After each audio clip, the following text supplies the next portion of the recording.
You're listening to What About Me, where I, along with my guests, take a deep dive into those personal struggles and the internal dialogue that is stopping you from doing the very thing that would cause you to have even more success, more money, more relationship, and more abundance in your life. I'm Keisha Dixon, transformational wealth coach and creator of the Monetize Your Mind Success System and the Visibility Vixen Success System. And today, my dear listeners, I want to ask you if this sounds familiar. I wonder how long it will take before someone figures out that I'm not very good at this. I really don't deserve my success. I'm the perfect example of the word lucky. I shouldn't have been given this job. I don't know what I'm doing. Have you ever caught yourself thinking this way? Well, these types of thoughts are common in those that experience imposter syndrome, and it is an insidious affliction which causes you to suffer with pervasive and consistent thoughts of inadequacy even when you've proven yourself as entirely capable. It's almost as if you can't convince yourself how great you really are. And the person experiencing imposter syndrome, the person experiencing imposter syndrome feels this way all the time. Now, imposter syndrome is not limited to any particular demographic. Women, men, children, doctors, lawyers, and authors, entrepreneurs, we can all suffer from imposter syndrome. Because my followers tend to be women, I'm going to be speaking in the feminine when talking about these symptoms. Now, when imposter syndrome is allowed to exist unchecked, it can severely limit your overall satisfaction in life. It can also hamper your relationships, your career, and your money. So let me ask you, do you ever feel like a phony or a fake? Do you find it hard to believe that people can trust you? Do you regularly feel self-doubt regardless of how much success you've achieved? If so, you're in the right place. Today, we're going to discuss learning to manage imposter syndrome so you can begin to see your full value and reach your ultimate potential. Your confidence will soar when you gain the necessary skills to deal with your self-doubt effectively. And you will see the end result in your money. Now, the term imposter syndrome has been around for nearly 50 years, and there are three primary qualities that those with imposter syndrome share. The first is the feeling of being a fake or being a phony. So if you have imposter syndrome, you believe that you don't know what you actually know. You think you're just faking it and that others are crazy for assuming that you know what you're doing. The second is fear of being discovered as a fraud. Everyone with imposter syndrome worries that the day will come when everyone finally figures out that they're a fraud. And the anxiety that arises from worrying about being discovered as a fraud is considerable. It can make you sick. And the third is an inability to accept success, your success, as genuine. It's common to assign success to external factors such as luck or being in the right place at the right time or having the right connections. And having imposter syndrome makes it challenging to accept the idea that your skills and your expertise are the reason for your success. It's also common to overestimate the abilities of others. If something is easy for you to accomplish, and for anyone with imposter syndrome to accomplish, their assumption is that it's easy for everyone, even when it's not. And they fail to recognize that their knowledge and their skills and their genius actually made it easy. So are you starting to recognize yourself in any of these qualities? Be assured, you are not alone. Many of the most successful people I know have struggled with feeling like a fake. So what causes imposter syndrome? Well, your basic personality and upbringing can combine to create this general feeling of inadequacy. Now, those with imposter syndrome often have had parents that set unreasonably high standards and focused more on failure than on success. You know, the kinds of parents that want to know why you got an B in science, but ignore the 5 A's on the rest of your report card. Now, there are 5 different types of imposters. So let's discover if any of these resonate with you. And just remember, there are really no hard and fast rules to this. It's just generally accepted that there are 5 basic types of imposters. The first type is the expert. Now, this type of imposter believes that they're lacking the knowledge necessary to be successful. They spend a lot of time looking for new things to learn. They always seem to need to learn just one more thing, to get one more thing, that new advanced degree or certification or that new sales course or seminar. And then once they get that one new thing, they believe they'll finally have the confidence they need to apply themselves. And guess what? That day never comes. There's always something else they believe they need to learn. It can also serve as a very clever form of procrastination. The second type is the soloist. Now, if you're a soloist, you actively avoid asking for help.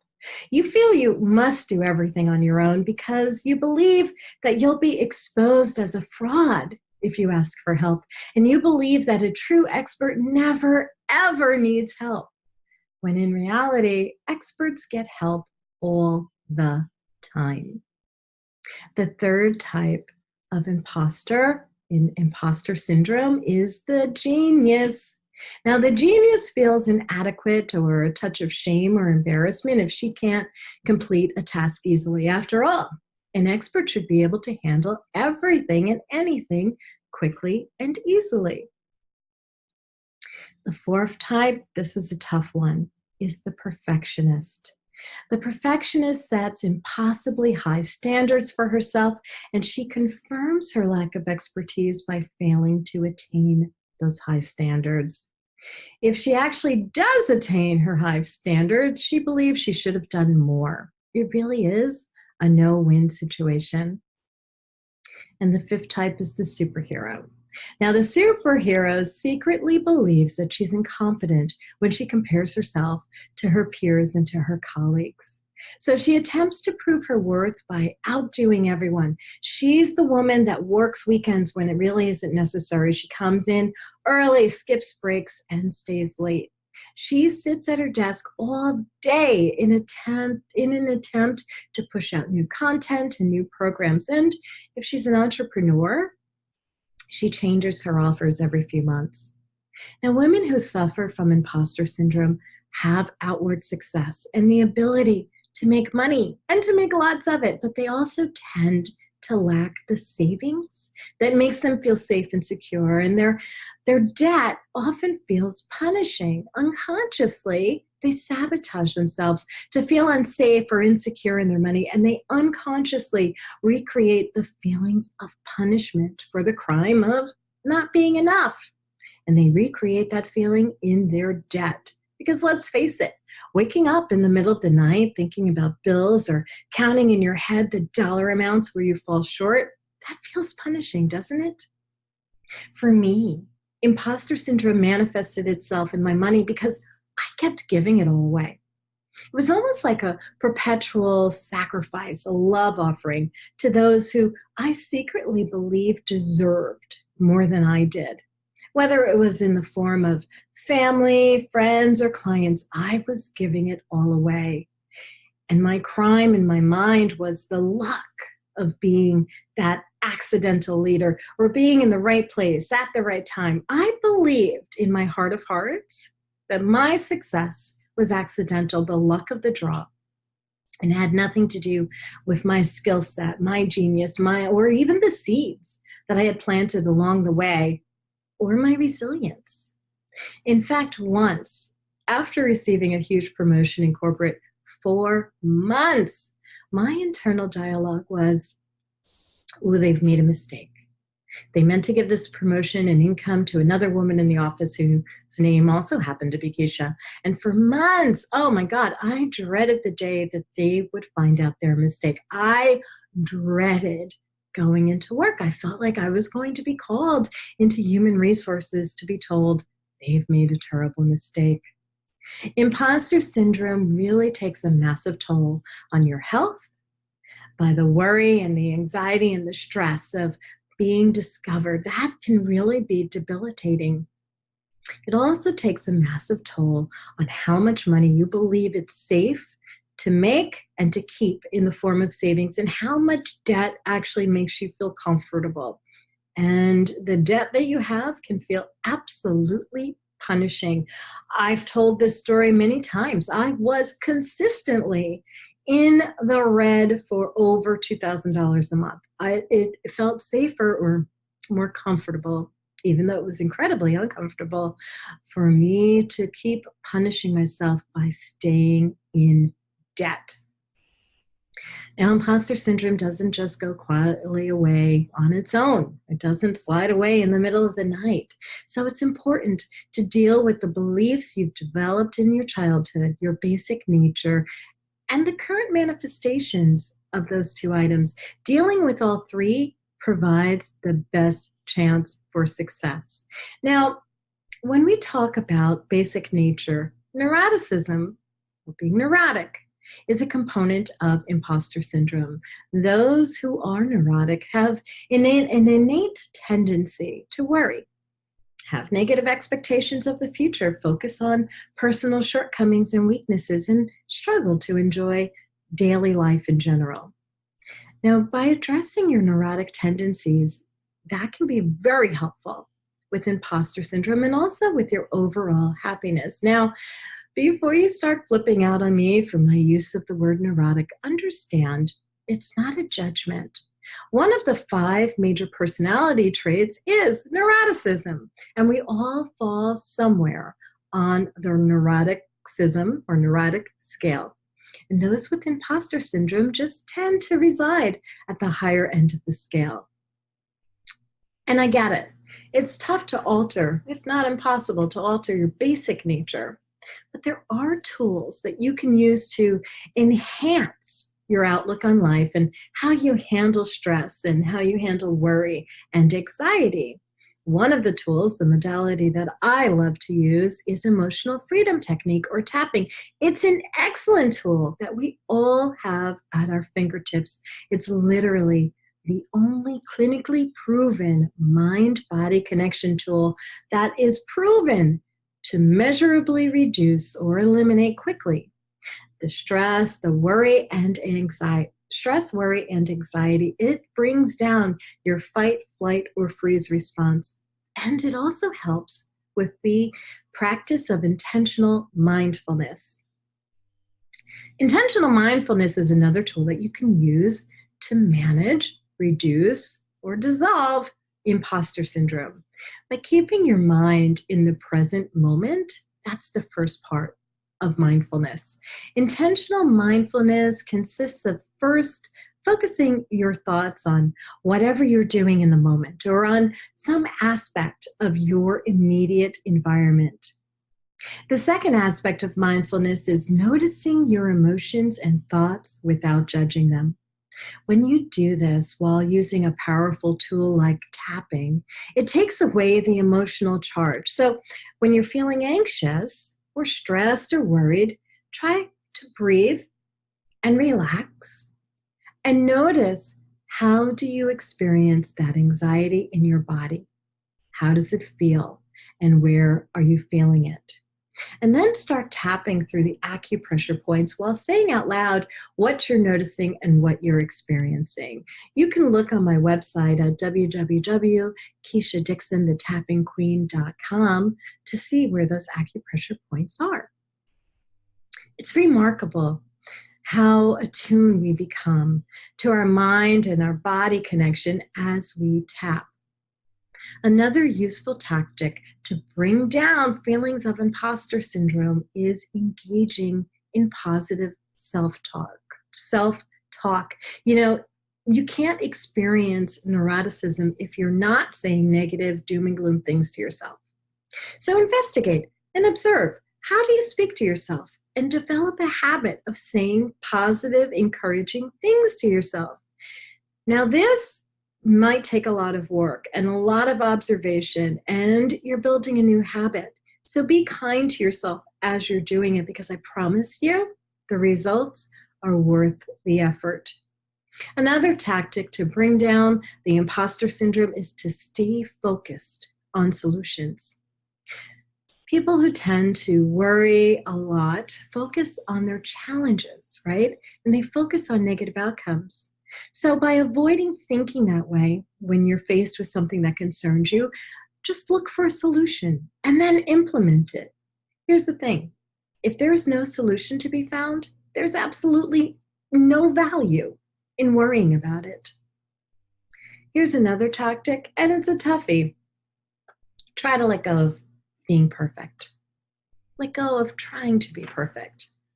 You know, when I say this to my clients, I start to talk very slowly, as if we're traveling down a long, dark hallway together, because we are.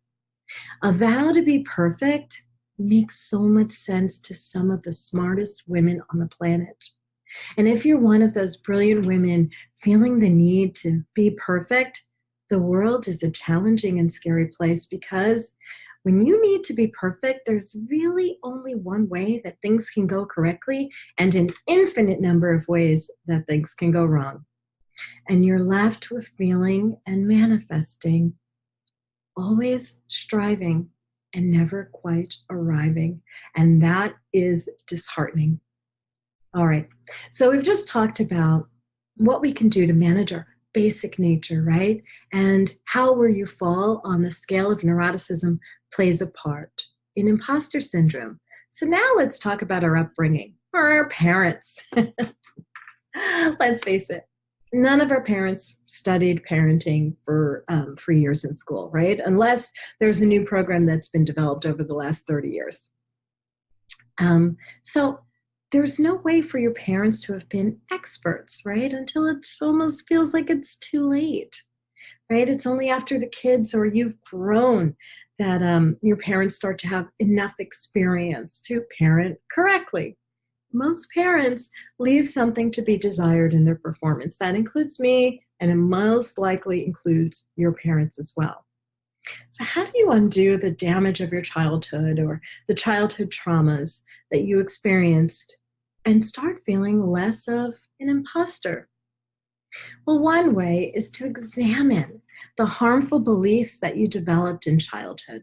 What did you learn from your parents that's harming you today? Make a list of those harmful beliefs. That's a really good start. Here are some examples. I have to be perfect. Anything less than perfection is failing. Another example would be mistakes and failures are bad. I'm not enough. I'm not worthy. I'm powerless. I should be seen but not heard. I'm not capable. I'm not important. I'm not a priority. I'll never amount to anything.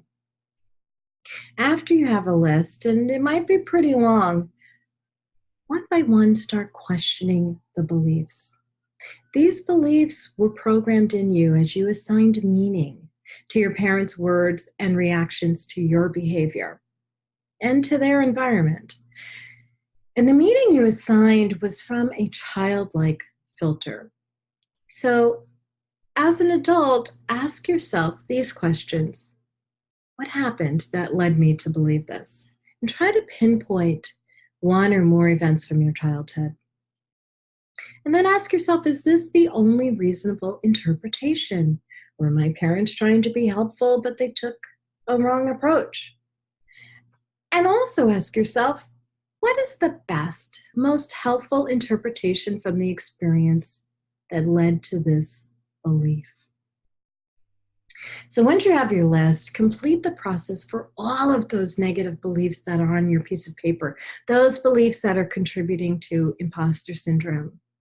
Now, this might be a very long list, and you may find unraveling a belief or two each day to be the least overwhelming approach. And doing it daily will have massive compound benefits. So let's take a look at an example. Let's say you have the belief that perfection is the only acceptable result. It has to be perfect. Just look through your memories, your memory list, and remember 2 times where you received this message loud and clear. One time could be bringing home a B in science on your report card, right? The rest of the report card contained A's, but your parents' focus was on that B. And how can we get it better? How can we raise that B? What do you need to do? Or how much more do you need to study to bring that B to an A? With absolutely no acknowledgement on the other 5 A's on your report card. Another time might be when you were 6 or 7 years old and you decided you're going to help mom by folding the laundry. And you felt you did an amazing job, especially considering you were 6 or 7 years old. However, when your mom inspected your work, she pointed out that the pillowcase edges just didn't quite line up, and she never commented on how well you matched up those socks. So taking that example, those 2 examples, what are some other interpretations of these incidents?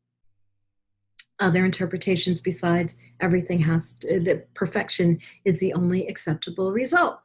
Well, here are a few. One could be, my parents were jerks and they didn't know anything about how to raise a child, right?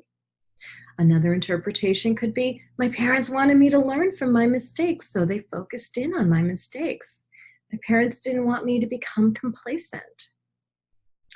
Another interpretation could be, my parents were just really having a bad day. They were speaking to me through the wounding of the day or their own wounding in their childhood. So just continue to come up with alternatives until you believe you've exhausted all the possibilities that seem reasonable to you.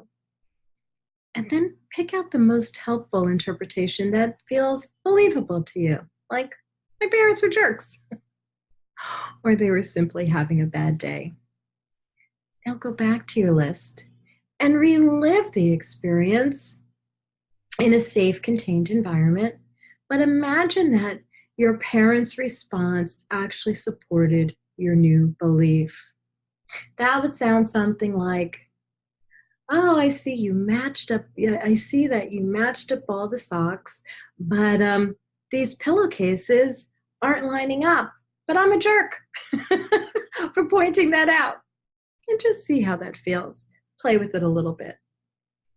And I find that it helps to do this while you're tapping, because it brings down the emotional charge that you've experienced and that could still be connected to the memory. And when there's no longer an emotional charge, a trauma doesn't really qualify as a trauma anymore. You keep the memory, but the charge, the reliving of the experience as if it's happening right now, that's what dies down. And keep in mind, it's not just parents that influenced your beliefs. It could also be a sibling or another relative or neighbor or teacher. Look for all the sources of the beliefs that you have that make you feel like an imposter today. Now, lastly, we're going to start dealing with the present. Your past, your beliefs, and your basic personality have led you to where you are right now. And that includes your finances. Hey, I'm a transformational wealth coach, of course. I'm always going to tie this into finances. So dealing with these things allows for the possibility of making changes now. Like I said earlier, imposter syndrome doesn't just go away by itself. So once the past and your natural tendencies have been addressed, it's time to address the present with new strategies. The first strategy is to acknowledge the challenge of having imposter syndrome and the challenge that is presenting in your life. We're not trying to bypass, we're not trying to stuff it down with positive affirmations. We're actually going to honor, this is where I'm at, and this is how I'm feeling. This isn't easy. It's not an easy challenge to overcome. So a big part of it is recognizing that it is causing issues in your life. List all the ways imposter syndrome is making you feel less than or making you feel miserable. List all the ways this issue is holding you back and limiting your life. List all the ways your life could be enhanced once you've worked through it. One way to do that is to start listing how much happiness is this costing you? How much money is it costing you by limiting employment opportunities? How much stress is it costing you by sabotaging your savings? How much sleepless nights is this costing you by swimming in overwhelming debt? When you're finished with that list, and it might be a big one, start drawing attention to your successes. Recognize the role that you've played in your success. Here's the truth. You weren't successful just because you were lucky. You weren't successful just because you knew the right people. Recognize the contribution to all the great things that you've done, and you might need to enlist the help of friends or family for this, and that's okay. Ask them to list your positive traits. This may be very uncomfortable for you. You can tap on the side of your hand as you're listening and just allow yourself to soak it in. The third thing to do is start to redefine failure. Here's the truth. Failure is only a temporary condition. It's actually a stepping stone to achieving your goal. Let me say that again. Failure is a temporary condition. It's a stepping stone to achieving your goal. Some things require a few tries. Sometimes you'll take the wrong approach and you'll need to make a few changes, usually just those 1 or 2% tweaks here and there. Here's a big one. Learn to let go of your need for external validation. This can be a tough one, but a fully actualized adult can work for nothing other than their own validation. Here's the fifth strategy, and I believe the most important. Learn to hear the language of your feelings or your emotions. Uncomfortable feelings stop us from all sorts of things, like saving money or not standing up for ourselves in a meeting or with friends or not applying for a promotion. The discomfort that you experience that's caused by imposter syndrome isn't literally a set of shackles that immobilize you. It can feel that way, but it's not. You can start to lean in to the uncomfortable feelings, honor what they're saying simply by voicing them while you're tapping or using emotional freedom technique on those acupressure points in your body. And then from there, you can go on to do what you intended to do. Dealing with your past and your tendencies is a huge step in the right direction. Well, when you've approached the world a certain way for an extended period of time, you develop habits, right? And part of the habit of imposter syndrome is experiencing it again and again and again.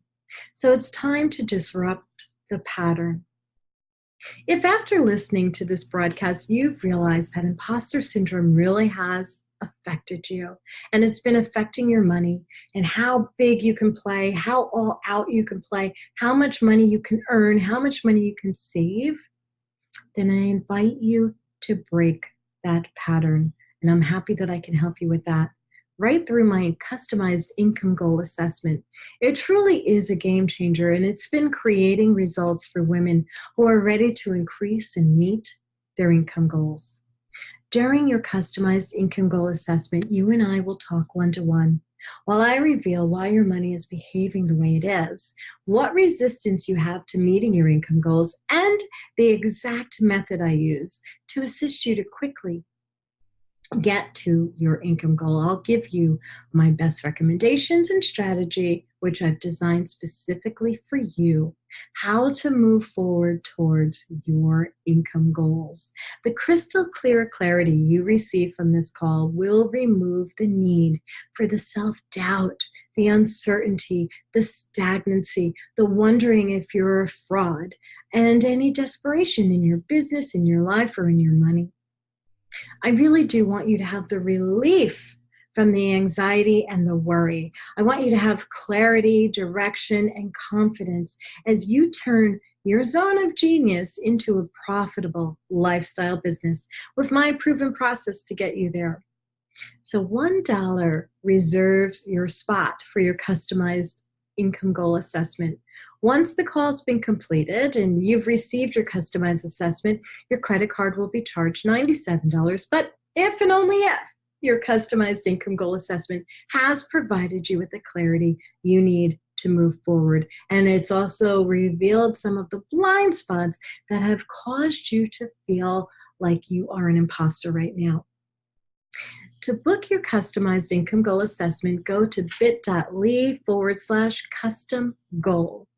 And I thank you for listening to this week's broadcast of What About Me? It is my desire that you receive the clarity and the framework for a successful week.